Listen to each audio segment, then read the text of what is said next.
Private విద్యా సంస్థల దోపిడీని కట్టడి చేయడంలో ప్రభుత్వం అధికారులు పూర్తిగా విఫలమయ్యారని ఏబీవీపీ నాయకులు మండిపడ్డారు. మెదక్ జిల్లా రామాయంపేట మండల కేంద్రంలో ఏబీవీపీ రాష్ట్ర వర్కింగ్ కమిటీ సభ్యులు శశికాంత్ మీడియా సమావేశం నిర్వహించి మాట్లాడుతూ తెలంగాణ రాష్ట్రంలో ప్రభుత్వం మారినా పాలన మాత్రం మారలేదని, విద్యారంగ సమస్యలను పరిష్కరించాలని డిమాండ్ చేస్తూ రాష్ట్ర వ్యాప్తంగా నేడు పాఠశాలకు బంద్కు పిలుపునిచ్చారు. విద్యా సంస్థలు స్వచ్ఛందంగా మూసివేసి బంద్కు సహకరించాలని ఈ సందర్భంగా వారు పిలుపునివ్వడం జరిగింది.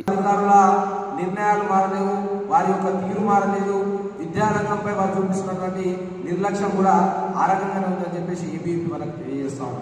ఈరోజు తెలంగాణ రాష్ట్ర మంత్రివర్గంలో మద్యానికి మంత్రి ఉన్నాడు కానీ విద్యకు మంత్రి లేనటువంటి ఒక దిక్కుమాలిన క్యాబినెట్ని వాళ్ళు రన్ చేస్తున్నటువంటి పరిస్థితి ఈరోజు తెలంగాణ రాష్ట్ర ప్రభుత్వంలో మనం చూస్తాం.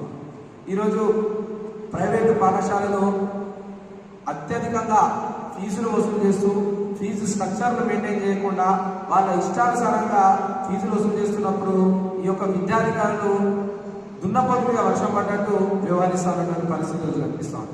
అలాగే ప్రభుత్వ నిబంధనలకు వ్యతిరేకంగా పాఠ్య పుస్తకాలను ఇష్టానుసారంగా వాళ్ళకి ఇష్టమైనటువంటి ధరలలో అమ్ముకుంటూ విద్యార్థుల యొక్క తల్లిదండ్రుల రక్తాలను చిలగల్లా పీడిస్తున్నటువంటి పరిస్థితి రోజు మనం తెలంగాణ రాష్ట్రంలో చూస్తాం.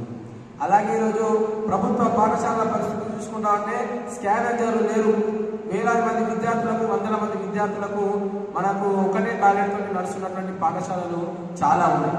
కాబట్టి ఈరోజు తెలంగాణ రాష్ట్రంలో నూతన ప్రభుత్వం ఏర్పడ్డది కానీ ప్రభుత్వం యొక్క విధానాలు మాత్రము ఏ రకం కూడా మారినటువంటి పరిస్థితులు తెలంగాణ రాష్ట్రంలో కనిపిస్తాం.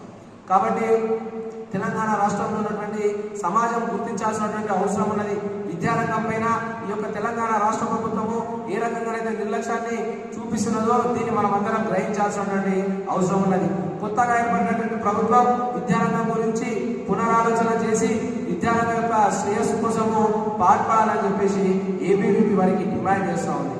అలాగే ఖాళీగా ఉన్నటువంటి ఏవైతే లెక్చరర్ పోస్టులు, టీచర్ పోస్టులు ఉన్నాయో ఇవన్నీ కూడా భర్తీ చేసి నిరుద్యోగులకు కూడా న్యాయం చేయాలని చెప్పేసి మరిన్ని అప్డేట్స్ కోసం మా ఛానల్ని సబ్స్క్రైబ్ చేయండి.